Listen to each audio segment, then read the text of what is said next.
Hello students, welcome to my YouTube channel Chemistry Buzz. Myself Ashish Bhaskar, Senior Chemistry Faculty of Chartered Group of Institution.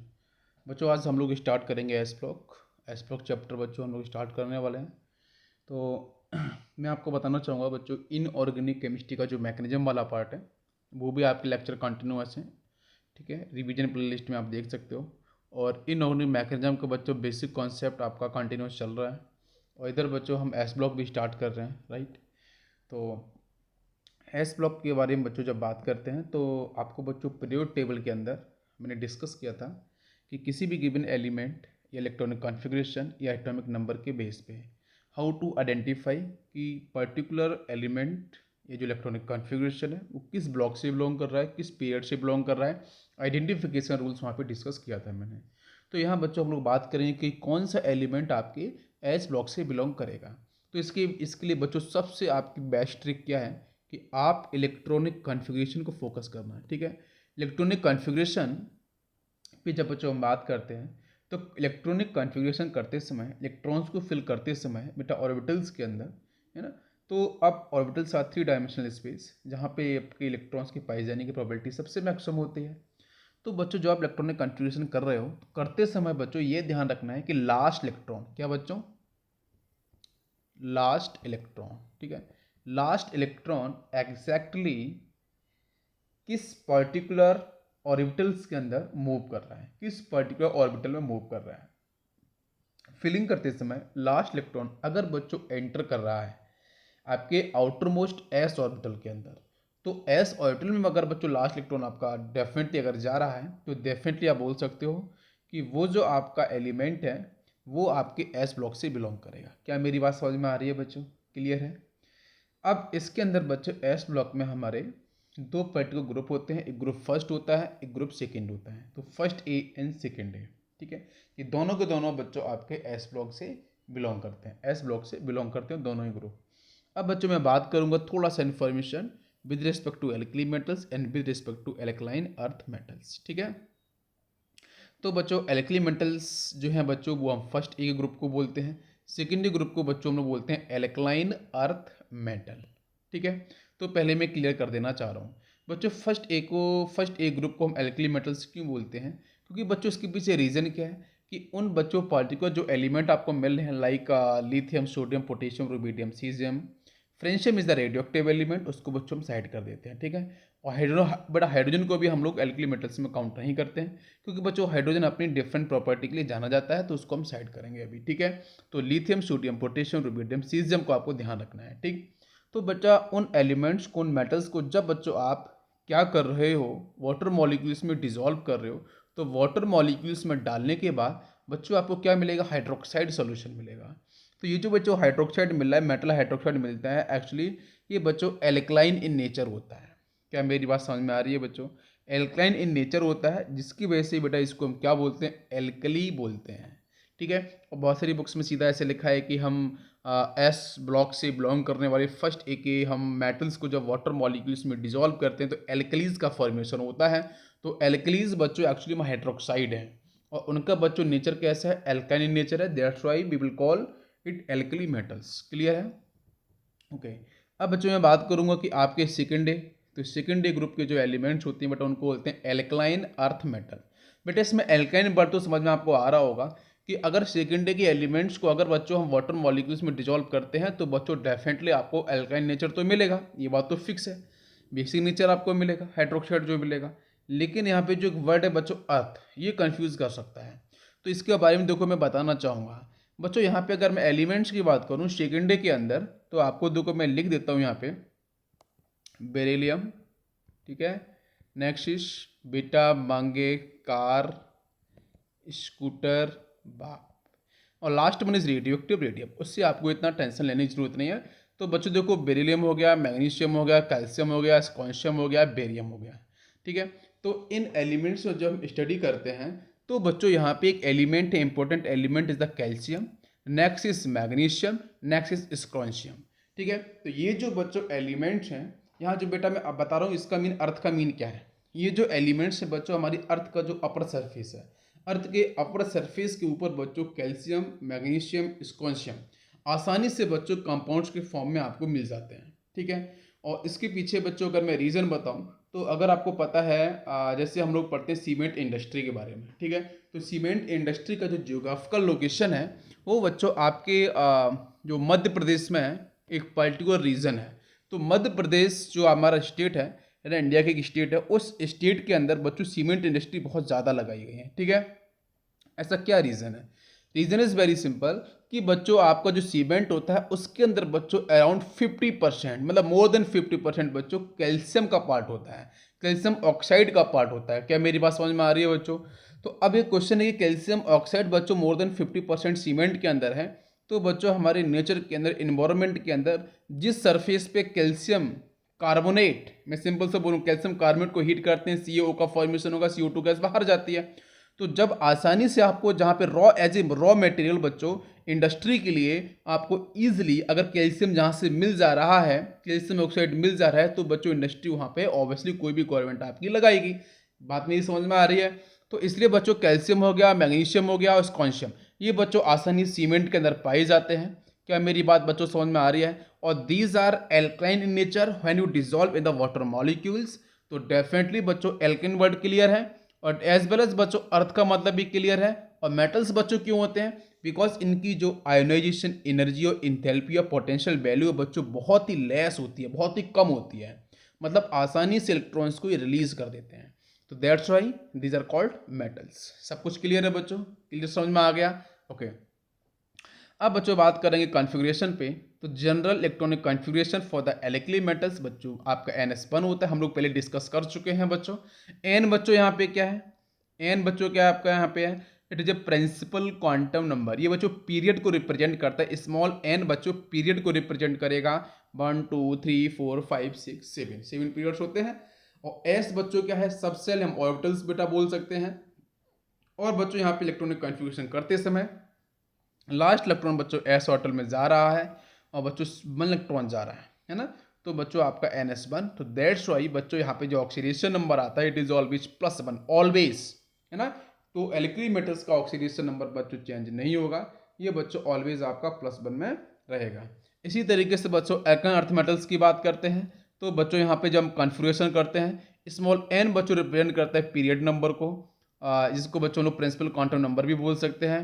S बच्चों आपका यहाँ पे subshell या orbitals, और बच्चों यहाँ पे 2 इलेक्ट्रॉन्स बच्चों आपके एस ऑर्बिटल में मूव करते हैं। मैक्सिमम बच्चों एस आपका जो ऑर्बिटल 2 ही इलेक्ट्रॉन्स बच्चों वहाँ पे जा सकते हैं मैक्सिमम, ये बात आपको क्लियर है?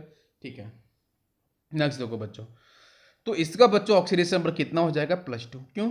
क्योंकि बच्चों 2 इलेक्ट्रॉन्स को मैंने आपको डिस्कस किया था आयोनाइजेशन एनर्जी, जब मैं कॉन्सेप्ट आपको पीरियड टेबल के अंदर डिस्कस कर रहा था, आप प्रीवियस लेक्चर को देख सकते हो। वहाँ पे डिस्कस मैंने किया है कि कोई भी एलिमेंट नेचुरली आसानी से इलेक्ट्रॉन्स को, कितने इलेक्ट्रॉन्स को रिलीज करेगा वो एलिमेंट डिसाइड करेगा, ठीक है।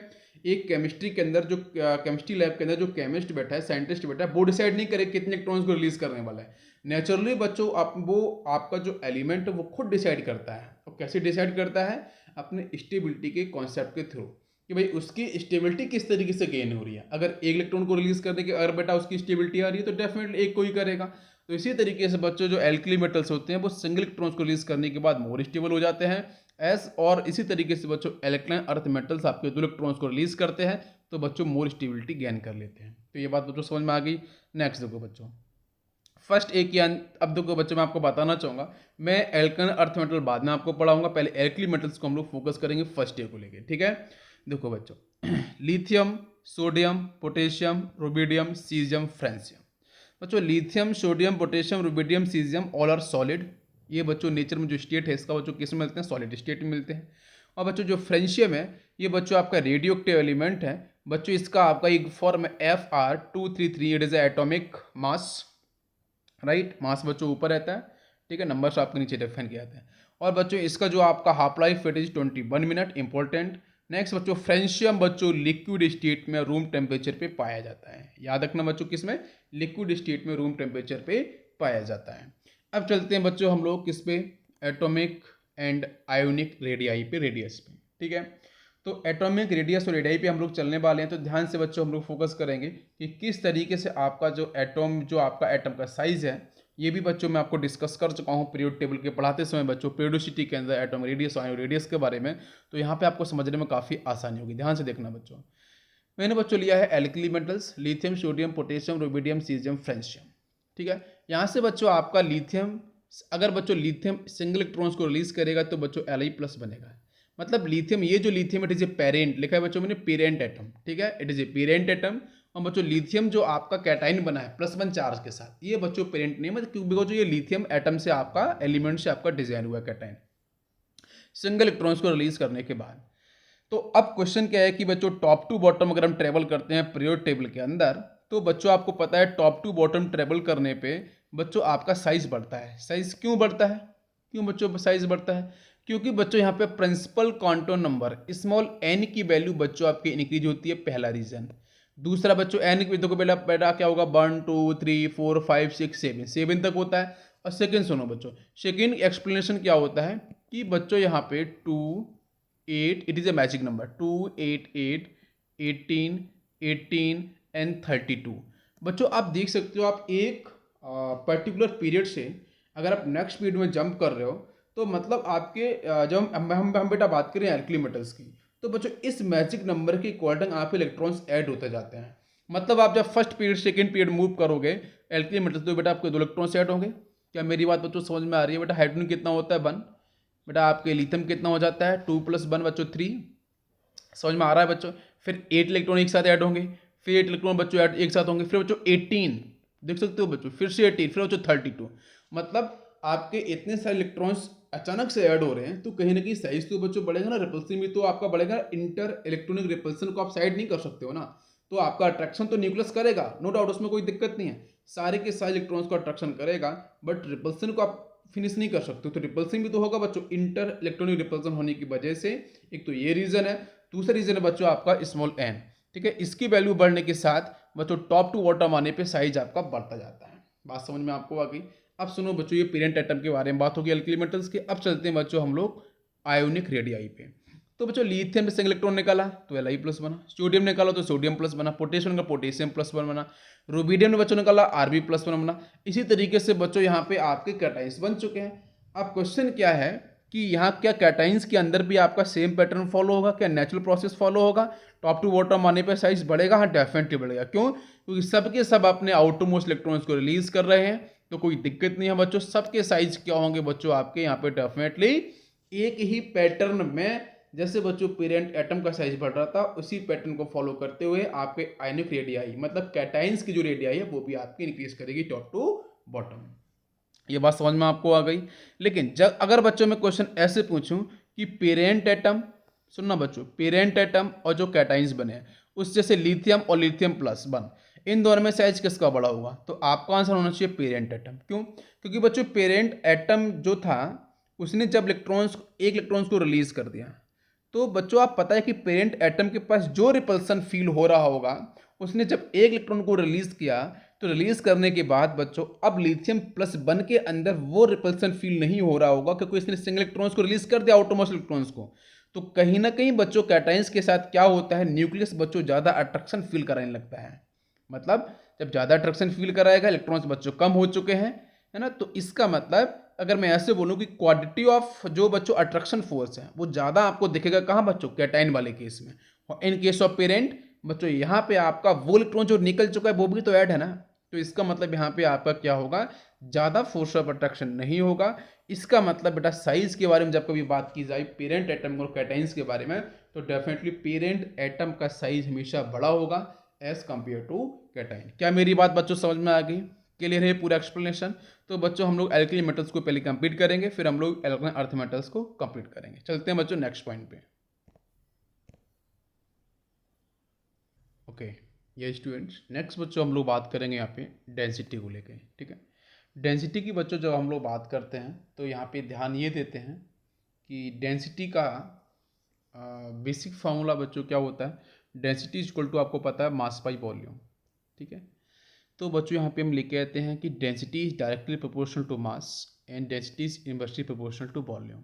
ठीक है, जब बच्चों हम लोग बात करते हैं एल्कली मेटल्स की, ठीक है, फर्स्ट एक कि हम बात करते हैं एल्कली मेटल्स की बात करते हैं, तो बच्चों वहाँ पे आपको पता चलना चाहिए कि बच्चों आपके अगर हम टॉप टू बॉटम ट्रेवल कर रहे हैं तो बच्चों आपके इलेक्ट्रॉन्स भी ऐड होते हैं मैचिंग नंबर के अकॉर्डिंग 2, 8, 8, 18, 18, 32, 32।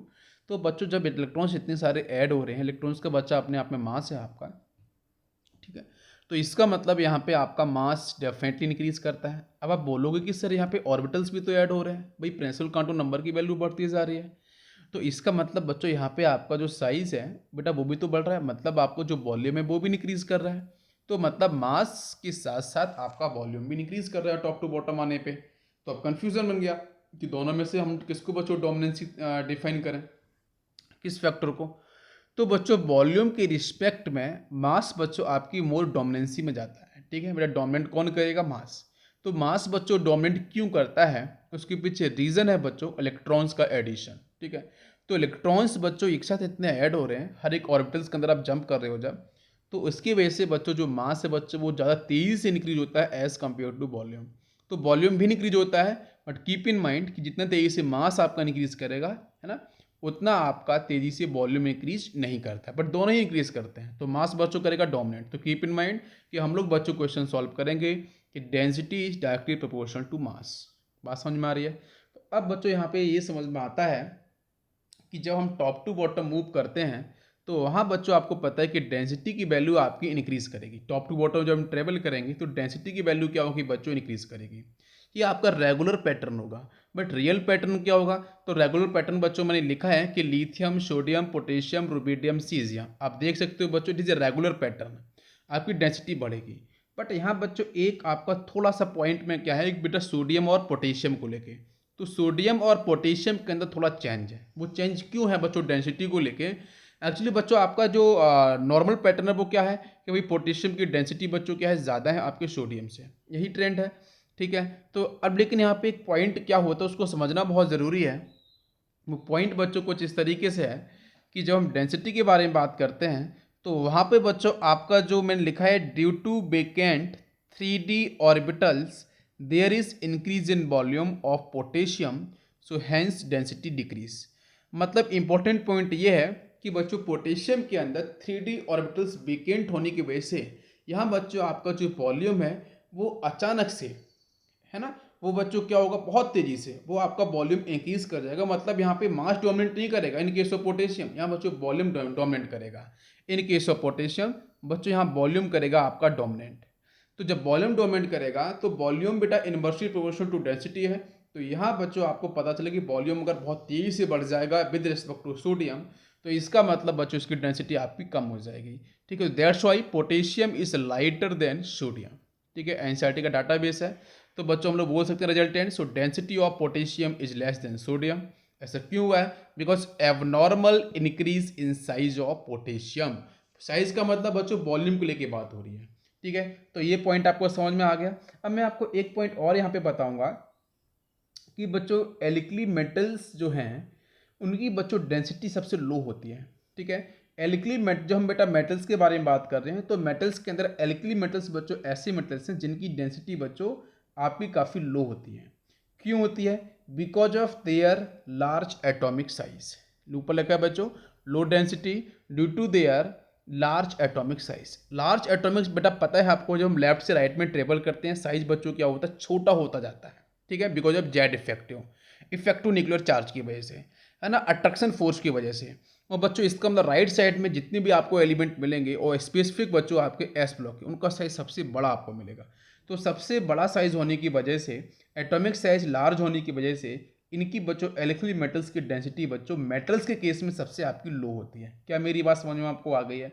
और हम बच्चों टॉप टू बॉटम जब ट्रेवल करते हैं तो डेंसिटी की वैल्यू क्या होती है बच्चों? डाउन द ग्रुप जाने पर डेंसिटी की वैल्यू बच्चों क्या होती है आपकी?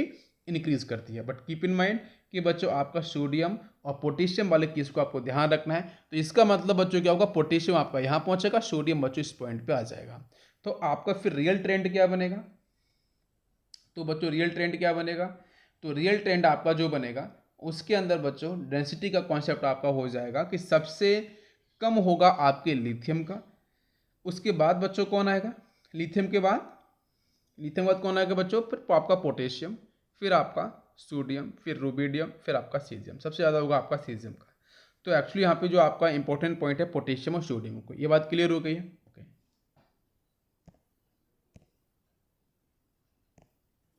नेक्स्ट स्टूडेंट्स हम लोग बात करने वाले हैं आयोनाइजेशन एनर्जी पे। ठीक है, तो बच्चों जब हम आयोनाइजेशन एनर्जी के बारे में बात करते हैं तो बच्चों यहाँ पे एक रिलेशन आपको समझ में आना चाहिए कि इलेक्ट्रो पॉजिटिव करेक्टर, बच्चों आपको पता है एल्कली मेटल्स का इलेक्ट्रो पॉजिटिव करेक्टर की बच्चों जब हम लोग बात करते हैं तो इलेक्ट्रो पॉजिटिव करेक्टर के अंदर जब हम बच्चों डाउन द ग्रुप जाते हैं तो इलेक्ट्रो पॉजिटिव करेक्टर आपका इंक्रीज करता है। क्यों?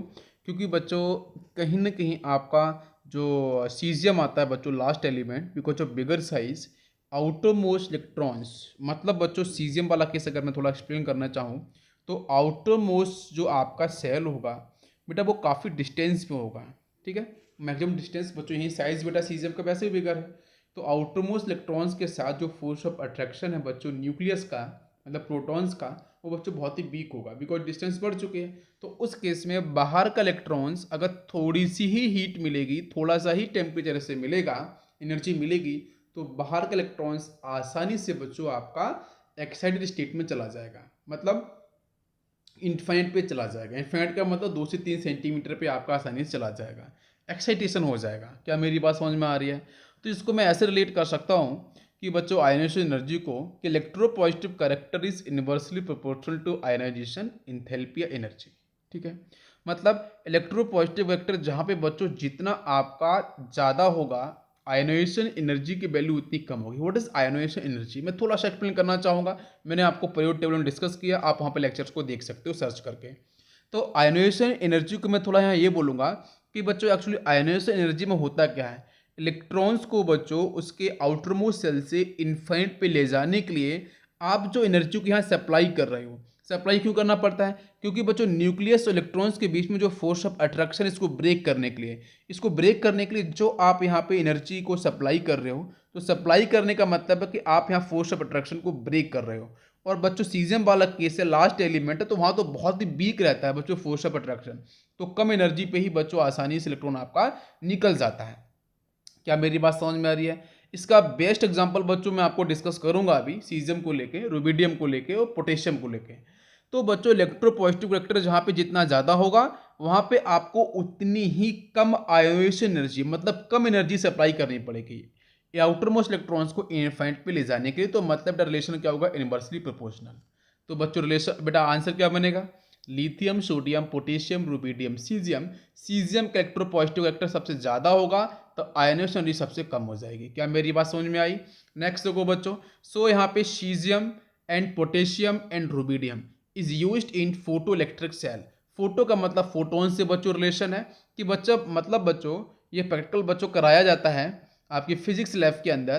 तो बच्चों इसके ऊपर अगर आपका सीजियम है, पोटेशियम है, रुबिडियम, स्पेसिफाइड करूँ बच्चों सीजियम, तो सीजियम के ऊपर बच्चों जैसे फोटोन, सनलाइट बेटा फोटोन, इट इज फोटोन के बाद में बेटा क्वांटा। ठीक है, तो उस बेटा part is equal to H nu बच्चों जो एनर्जी ऑफ फोटोन की अगर बच्चों स्ट्राइक करेगा इसके आउटरमोस्ट इलेक्ट्रॉन्स पे तो आसानी से बच्चों स्ट्राइक कर जाते हैं।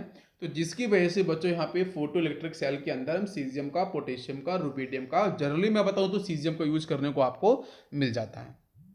नेक्स्ट पॉइंट पर आते हैं, इंपॉर्टेंट पॉइंट है बच्चों, node first ionization energy of alkali metals are very low as compared with other elements of same period। ठीक है, जैसे बच्चों में बात करता हूँ लिथियम, ठीक है, आपका सेकेंड पीरियड का एलिमेंट है। पोटेशियम आपका यहाँ पे सोडियम थर्ड पीरियड का एलिमेंट है। Then fourth, fifth, six, seventh, इस तरीके से आपका होगा।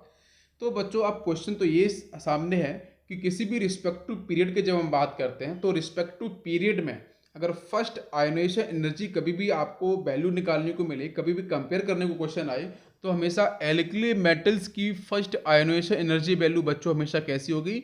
वेरी लो, सबसे कम होगी as compare to other element of same period. ठीक है, ये आपको ध्यान देना है। तो यहाँ से बच्चों आयोनाइजेशन एनर्जी पे ये आपका, अगर इसको और बेटर आपको पढ़ना है तो मैंने बेटा आयोनाइजेशन एनर्जी के आप लेक्चर्स को सर्च करो। ठीक है, वहाँ पे मैंने आपको डिस्कस किया बहुत ज़्यादा, बेटर आप वहाँ पे समझ सकते हो। नेक्स्ट चलते हैं बच्चों हम लोग रिड्यूसिंग करेक्टर पे। तो रिड्यूसिंग करेक्टर के बारे में मैं डिस्कस किया हूँ, लेकिन यहाँ पे बच्चों बताना जरूरी है एल्कली मेटल्स के बारे में, तो सुनना ध्यान से। जब बच्चों हम लोग बात करते हैं रिड्यूसिंग करेक्टर के बारे में, तो रिड्यूसिंग करेक्टर जैसे मैं बात करूँगा दिमाग में क्या आता है? दिमाग में कुछ ऐसा आता है कि बच्चों कोई ना कोई जो एलिमेंट है या जो स्पीसीज है वो एक्चुअली में इलेक्ट्रॉन्स को गेन कर रहा है या रिलीज कर रहा है, ऐसा दिमाग में आपको मैं बताऊंगा। तो पहले मैं आपको एक प्रोसेस बता रहा हूँ। जैसे बच्चों मान के चलो आपका यहाँ पे जनरली हमारे जो एल्कली मेटल्स हैं बच्चों आयोनाइज होकर पॉजिटिव चार्ज गेन करते हैं +1। तो मतलब बच्चों जीरो ऑक्सीडेशन स्टेट से +1 में आपका मूव कर रहा है, मतलब ऑक्सीडेशन हो रहा है। क्या मेरी बात समझ में आ रही है? आसानी से बच्चों अगर ये ऑक्सीडाइज हो रहे हैं, मतलब ऑक्सीडेशन प्रोसेस जिसका बच्चों सेल्फ ऑक्सीडेशन होता है, जिसका सेल्फ ऑक्सीडेशन, मैं रिपीट कर रहा हूँ, जिसका सेल्फ ऑक्सीडेशन होता है, मतलब बच्चों उन वो बेटा आपके एक बेटर रिड्यूसिंग एजेंट की तरीके से काम करते हैं। और जिसका आपका रिडक्शन होता है तो वो बच्चों किस तरीके से काम करते हैं, वो आपके काम करते हैं बच्चों जहाँ पर रिडक्शन प्रोसेस होगा वो काम करते हैं आपके ऑक्सीडाइजिंग एजेंट, जैसे बच्चों KMnO4, K2Cr2O7 बच्चों जबरदस्त बेटर आपके ऑक्सीडाइजिंग एजेंट है। क्या मेरी बात समझ में आ रही है बच्चों? वहाँ पे ऑक्सीडेशन नंबर बच्चों डिक्रीज करता है, चाहे एचटी मीडियम हो, बेसिक मीडियम हो, न्यूट्रल मीडियम हो। इसी तरीके से बच्चों जब हम बात करते हैं फर्स्ट ए एलिमेंट्स को लेके, एल्कली मेटल्स को लेके, तो आसानी से इलेक्ट्रॉन्स को रिलीज करते हैं और कैटाइंस में आते हैं, स्टेबिलिटी डिफाइन कर देते हैं। ठीक है कैटाइंस। अब पॉइंट है कि बच्चों यहाँ पे इलेक्ट्रॉन्स को इसने रिलीज कर दिया, मतलब बेटा ऑक्सीडेशन प्रोसेस हुआ है। अगर ये ऑक्सीडेशन प्रोसेस हुआ है मतलब 0 से +1 में बेटा आपका इंक्रीज ऑक्सीडेशन नंबर हुआ है, तो मतलब बेटा ये आपके बेटर रिड्यूसिंग एजेंट है क्योंकि आसानी से इलेक्ट्रॉन्स को रिलीज कर रहे हैं। अब नेक्स्ट पॉइंट क्या है कि बच्चों यहाँ पे जो रिड्यूसिंग करेक्टर जो प्रॉपर्टीज़ हैं, वो रिड्यूसिंग करेक्टर प्रॉपर्टीज़ हम किस तरीके से डिसाइड करते हैं, वो इंपॉर्टेंट पॉइंट है। तो reducing character properties of any metal हम बच्चों बेस्ट मेथड आपका जो डिस्क्राइब करने का होता है that is the electrode potential. Electrode potential की हेल्प से आप आसानी से किसी भी एलिमेंट या मेटल का आप आसानी से रिड्यूसिंग करेक्टर को डिफाइन कर सकते हो। बेटा कौन सा पॉइंट है? Electrode potential. आप प्रीवियस लेक्चर को देख सकते हो, मैंने वहाँ पे वैल्यूज निकाल के भी डिस्कस किया है। ठीक है। अब देखो बच्चों नेक्स्ट पॉइंट बच्चों मैं ये बोलूँगा कि यहाँ पे जब इलेक्ट्रोड पोटेंशियल के बारे में बात करी जा रही है तो कौन को इलेक्ट्रोड पोटेंशियल एक्चुअली में किस किस वैल्यूज पे डिपेंड करता है, किस किस एनर्जी पे डिपेंड करता है। तो बच्चों फर्स्ट होती है हीट ऑफ वेपराइजेशन, सेकेंड होता है बच्चों आयनाइजेशन एनर्जी, और थर्ड होता है आपका हीट ऑफ हाइड्रेशन या बीच आप बोल सकते हैं हाइड्रेशन एनर्जी। ठीक है। इन 3 वैल्यूज पे बच्चों आपका डिपेंड करता है आपका इलेक्ट्रोड पोटेंशियल वैल्यू। ठीक है। तो जैसा बच्चों मैं बताना चाहूँगा स्पेसिफाइड में करूँ तो लिथियम के बारे में पहले मैं बताऊँगा, सुनना ध्यान से कि बच्चों जो लिथियम आयन है आपका, लिथियम +1 आयन है, आपको पता है कि उसका साइज बच्चों बहुत छोटा है, स्मॉलर साइज का है। जब वो स्मॉलर साइज का बच्चों आपका यहाँ पे कटायन है तो डेफिनेटली बच्चों उसके लिए जो हीट ऑफ हाइड्रेशन होगी वो सबसे अधिक होगी। क्या मेरी बात समझ में आ रही है? बच्चों लिथियम है जो +1 में है बच्चों, वहाँ पे साइज उसका बहुत छोटा है। जब साइज उसका बच्चों स्मॉल है तो इसका मतलब यहाँ पे आपका जो हाइड्रेशन एनर्जी होगी बच्चों वो कैसी होगी इसके लिए? बेटा सबसे हाईएस्ट होगी। भाई साइज छोटा है, चार्ज डेंसिटी बच्चों मैक्सिमम होगी, तो हाइड्रेशन एनर्जी भी बच्चों यहाँ पे कैसी होगी? मैक्सिमम। जब बच्चों यहाँ पे हाइड्रेशन एनर्जी मैक्सिमम होगी तो मतलब बेटा नेगेटिव में आपकी ई नॉट आने वाला है। ई नॉट बेटा कौन सा? लिथियम +1 से लिथियम में जाने वाला। ठीक है। तो ये वैल्यू बच्चों आपकी नेगेटिव में आनी है, बेटा आने वाली है मैक्सिमम नेगेटिव, मतलब बच्चों -3.05 आपकी बोल्ट ये वैल्यू निकल के आती है। रिडक्शन वैल्यू आपको यहाँ पे निकल के आती है। +1 से बच्चों 0 में जा रहा है, रिडक्शन वैल्यू आपको मिल रही है। रिड्यूसिंग एजेंट के बारे में हम लोग बात कर रहे हैं तो ये वैल्यू बच्चों आपकी लिथियम की ध्यान दे रहा है, -3.05 वोल्ट आपकी निकल के आती है। क्लियर है? तो इसकी वजह से बच्चों यहाँ पे आपका जितना अधिक नेगेटिव, मैं रिपीट कर रहा हूँ, जितना बेटा हाईएस्ट या बेटा अधिक नेगेटिव इलेक्ट्रोड पोटेंशियल वैल्यू आएगा जिस भी एलिमेंट या मेटल को लेके, वो उतना ही अच्छा और बेटर बेटा क्या होगा? स्ट्रॉन्गेस्ट मतलब रिड्यूसिंग एजेंट होगा। क्या मेरी बात समझ में आ रही है? जितना अधिक नेगेटिव बच्चों आपका इलेक्ट्रोड पोटेंशियल वैल्यू होगी उतना ही बेटर बच्चों क्या होगा? रिड्यूसिंग एजेंट होगा। लेकिन यहाँ बच्चों आपके एल्कली मेटल्स के अंदर जो लिथियम आयन है इसकी बच्चों आपकी जो रिडक्शन पोटेंशियल वैल्यू आती है वो आती है -3.05, ये मैक्सिमम है बच्चों एल्कली मेटल्स के अंदर। सो इसलिए बच्चों यहाँ पे इसको हम बात करते हैं। और रीजन बच्चों ध्यान देना, रीजन क्या है बच्चों? लिथियम वाला बच्चों के इसका मेरा रीजन क्या होगा? Due to high hydration energy. ठीक है। नेक्स्ट बच्चों हाइड्रेशन एनर्जी बच्चों नेगेटिव में रहती है। ओके। नेक्स्ट देखो बच्चों सीजियम की बात करते हैं, पोटेशियम की, रुबिडियम की, पोटेशियम की और सोडियम की। तो यहाँ बच्चों देखो यहाँ पे अगर आंसर देना है कि सीजियम की अधिक क्यों हो रही है, अगर रुबिडियम की उससे कम क्यों हो रही है, पोटेशियम की क्यों, सोडियम की क्यों, सबसे अधिक लिथियम क्यों पहुंच गया? लिथियम एक्चुअली सबसे लास्ट में आना चाहिए था, लिथियम सबसे पहले बेटा हाईएस्ट में क्यों पहुंचा है? बिकॉज ऑफ सिंपल यहाँ पे आंसर होगा आपका because of highest negative hydration energy value. ठीक है, इसकी वजह से बच्चों यहाँ पे आपका स्ट्रॉन्गेस्ट में पहुंच जाएगा। ओके, बाकी सीजियम, रुबिडियम, पोटेशियम, बेटा आपका रुबिडियम और आपका ये पोटेशियम, सोडियम, अगर इनका आंसर आपको निकालना है तो यहाँ बच्चों हम फॉलो करते हैं आयनाइजेशन एनर्जी को। ठीक है, तो आयनाइजेशन एनर्जी बच्चों यहाँ पे डिफाइन करते हैं, उसके बेस पे हम आंसर निकालते हैं। तो बच्चों सीजियम का आपका मैक्सिमम होगा, जहाँ पे आयनाइजेशन एनर्जी आपकी मैक्सिमम होगी उसकी बेस पे हम निकालते हैं रिड्यूसिंग फैक्टर की प्रॉपर्टी को। तो ये पॉइंट क्लियर हो गया बच्चों एल्कली मेटल्स को लेके। बाकी बेटा रिड्यूसिंग फैक्टर को और पढ़ना है तो मैंने आपको पहले भी डिस्कस किया हुआ है, तो प्रीवियस लेक्चर प्लीज आप सर्च करो, वहाँ पे आप चीज़ों को और बेटर ढंग से आप देख सकते हो। क्लियर है बच्चों?